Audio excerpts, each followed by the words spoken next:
They say work is the place where we build our future, where we earn our freedom, where we prove our worth to the world.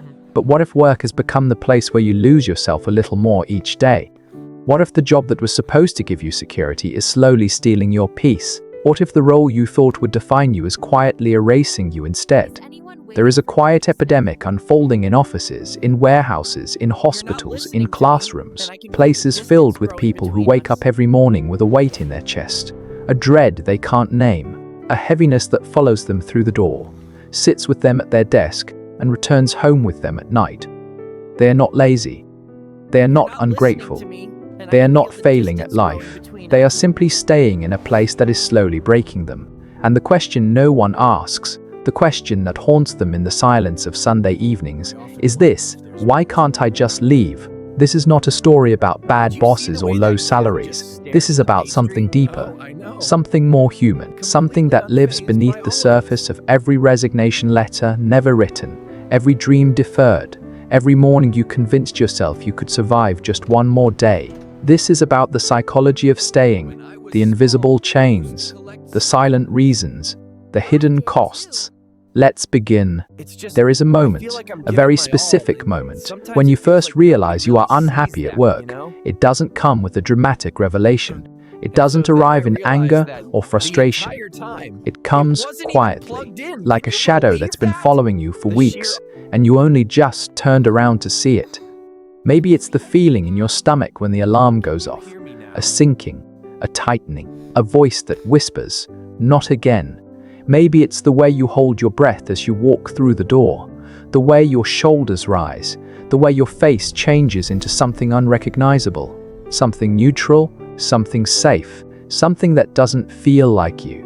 Maybe it's the exhaustion that no amount of sleep seems to fix, the kind of tired that lives in your bones, that makes your mind heavy, that turns every task into a mountain you can barely climb.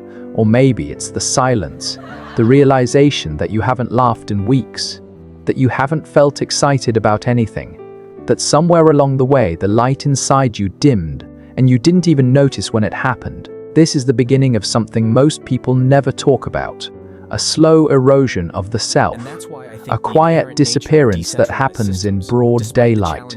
And yet you stay, not because you want to, but because leaving feels impossible.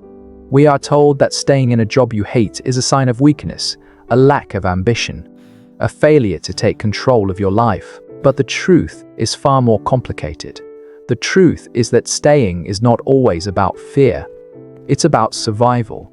It's about identity. It's about wounds so deep you don't even recognize them as wounds anymore. Because here's what no one tells you.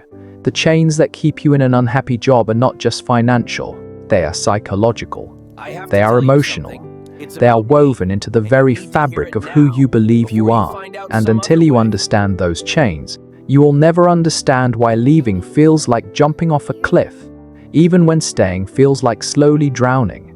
Let's start with the most obvious chain, the one everyone sees, the one that's easiest to name: money. They say money can't buy happiness, but when you're living paycheck to paycheck, when you have rent to pay and mouths to feed and debts that never seem to shrink, money isn't about happiness, it's about survival. And survival is not a choice, it's a necessity. So you stay. Because the fear of not being able to pay your bills is more immediate, more visceral than the slow death of your spirit. You stay because the world has taught you that financial security is the foundation of everything else. That without it, you are one emergency away from collapse. And maybe that's true. Maybe the risk is real. Maybe leaving would mean losing your apartment, your car, your ability to take care of the people who depend on you. But here's the deeper truth, the truth that hides beneath the surface of every financial justification. Sometimes the fear of financial instability is not just about money, it's about worth. Because somewhere along the way, you learn that your value is tied to your productivity, that your worth is measured by your salary, that if you're not earning, you're not enough. And so staying in a job that breaks you becomes a way of proving that you matter, that you are responsible, that you are not a failure. Even when that job is the very thing making you feel like one. But money is only one chain. There are others, quieter ones, more insidious ones. There is the chain of identity. Have you ever noticed how often people define themselves by what they do? I'm a teacher. I'm a nurse. I'm an accountant. Not I teach. Not I work in healthcare. Not I do accounting. But I am. As if the job is not something you do, but something you are. And when your identity becomes fused with your role, leaving that role feels like losing yourself. Who will you be if you're not this? What will people think of you? What will you think of yourself? This is the quiet terror that lives beneath the surface of every resignation letter you've written in your mind but never sent. Because leaving doesn't just mean finding a new job. It means facing the possibility that you don't know who you are without this one. And that is a terrifying question to sit with. There is also the chain of obligation. You were raised to believe that hard work is a virtue, that perseverance is strength, that quitting is for people who give up, so you stay, not because you want to, but because you've been conditioned to believe that enduring suffering is noble, that if you just try harder, work longer, push through the exhaustion, eventually it will get better. But what if it doesn't? What if the job that was supposed to be temporary has become permanent? What if the promotion you were promised never comes? What if the culture that was supposed to improve only gets worse? At what point does perseverance stop being strength and start being self-abandonment? At what point do you realize that staying is not loyalty, it's betrayal of the person you used to be, and yet you stay? Because the guilt of leaving feels heavier than the pain of staying. You stay because you don't want to let your team down, because you don't want to disappoint your manager, because you've been here so long that leaving feels like admitting that all those years were wasted. You stay because you've convinced yourself that your suffering serves a purpose, that it means something, that it will be worth it in the end. But deep down, in the quiet moments when you're alone with your thoughts, you know the truth. It won't. Then, there is the chain of fear, the most powerful chain of all. Fear of the unknown, fear of failure, fear of making the wrong choice. Because staying, even in misery, is familiar. And the human brain is wired to choose the familiar over the uncertain, even when the familiar is painful. This is not weakness, this is biology. Your nervous system is designed to keep you safe, and safety to your nervous system does not mean happiness.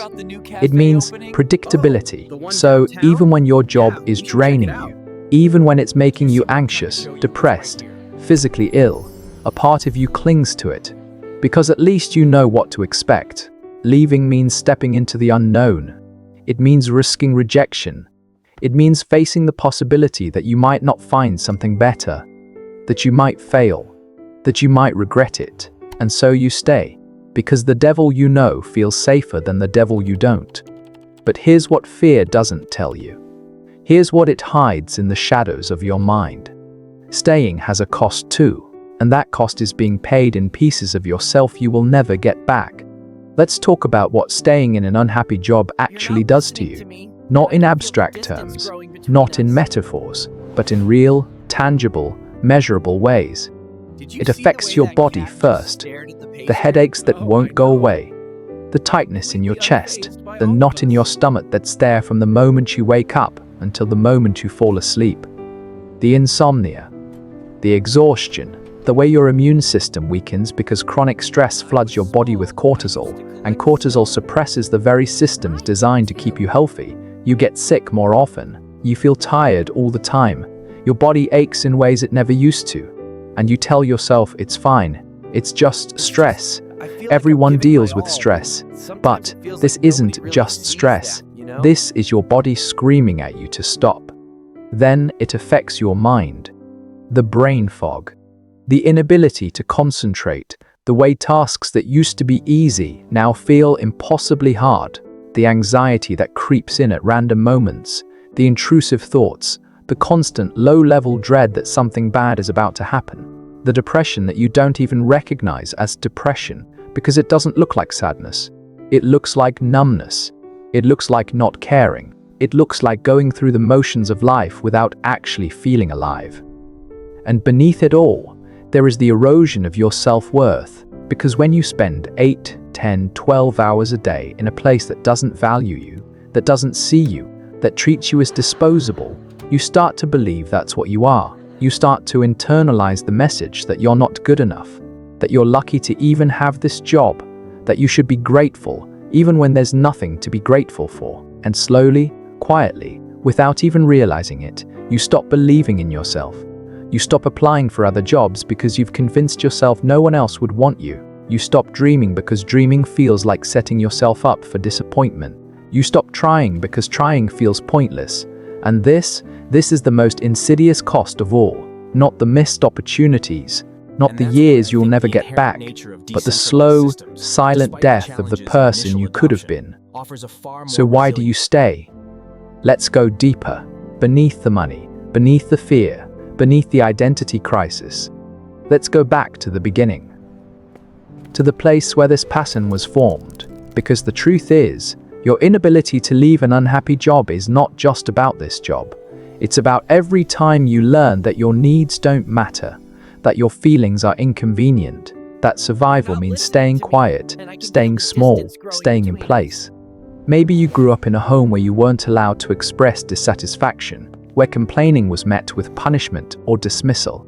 Maybe you learned early that your role was to keep the peace, to make things easier for everyone else, to put your own needs last. Maybe you were praised for enduring, for being strong, for not making a fuss.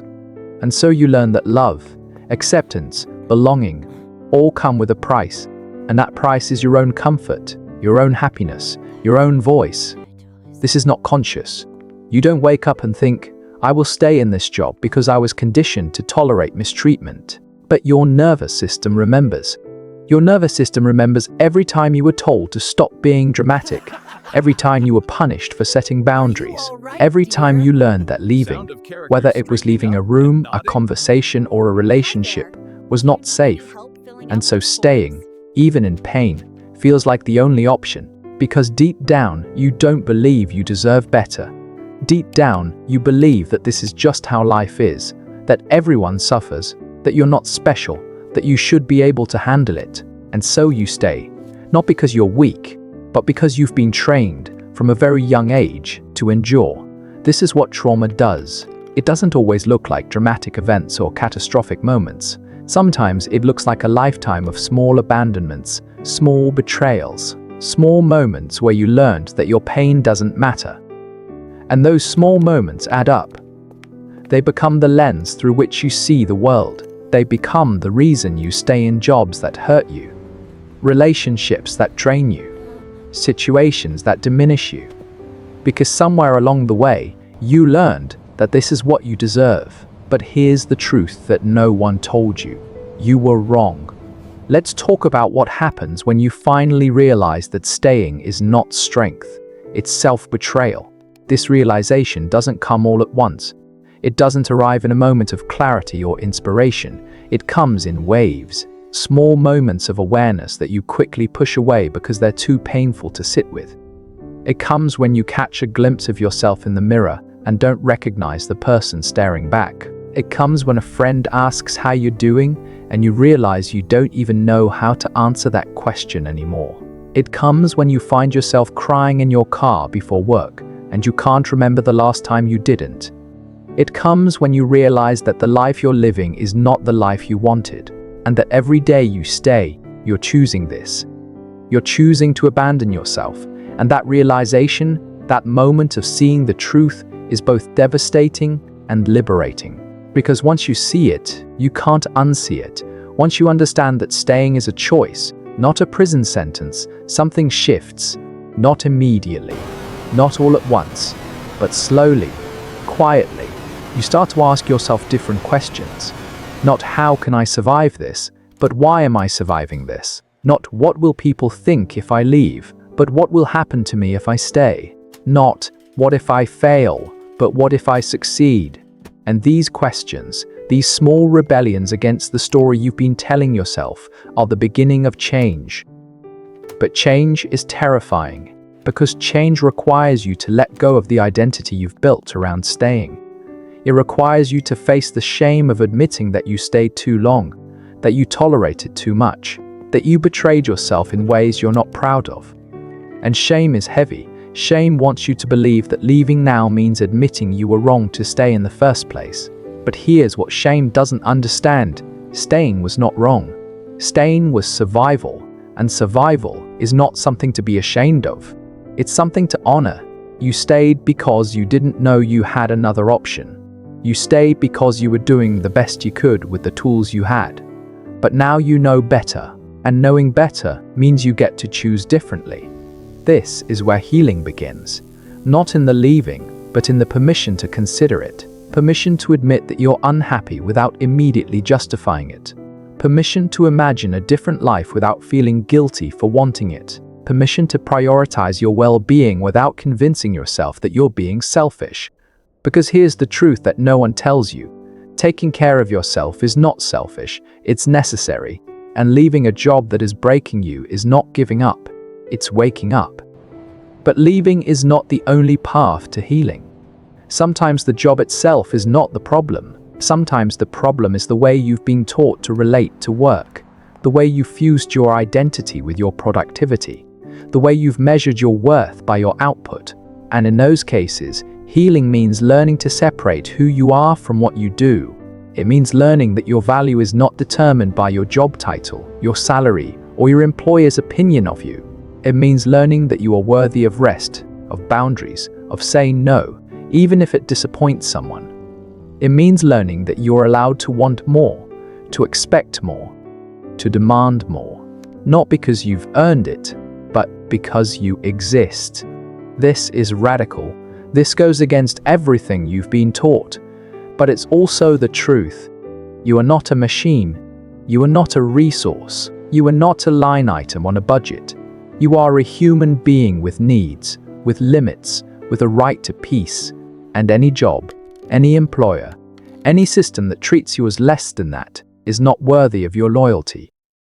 So what does healing actually look like? It looks like waking up one day and realizing that the dread is still there, but you're no longer willing to ignore it. It looks like setting a boundary, even a small one, and noticing that the world doesn't end. It looks like updating your resume, not because you're definitely leaving, but because you're reminding yourself that you have options.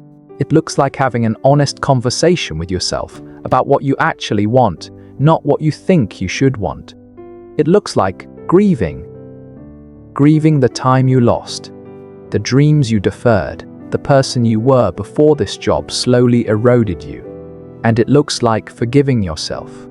Forgiving yourself for staying, for tolerating, for not knowing sooner, because healing is not about fixing yourself. You were never broken. Healing is about remembering who you were before you learned to shrink, and then, slowly, gently, giving that person permission to come back. There is no timeline for this, no 5-step plan, no guaranteed outcome. Some people leave.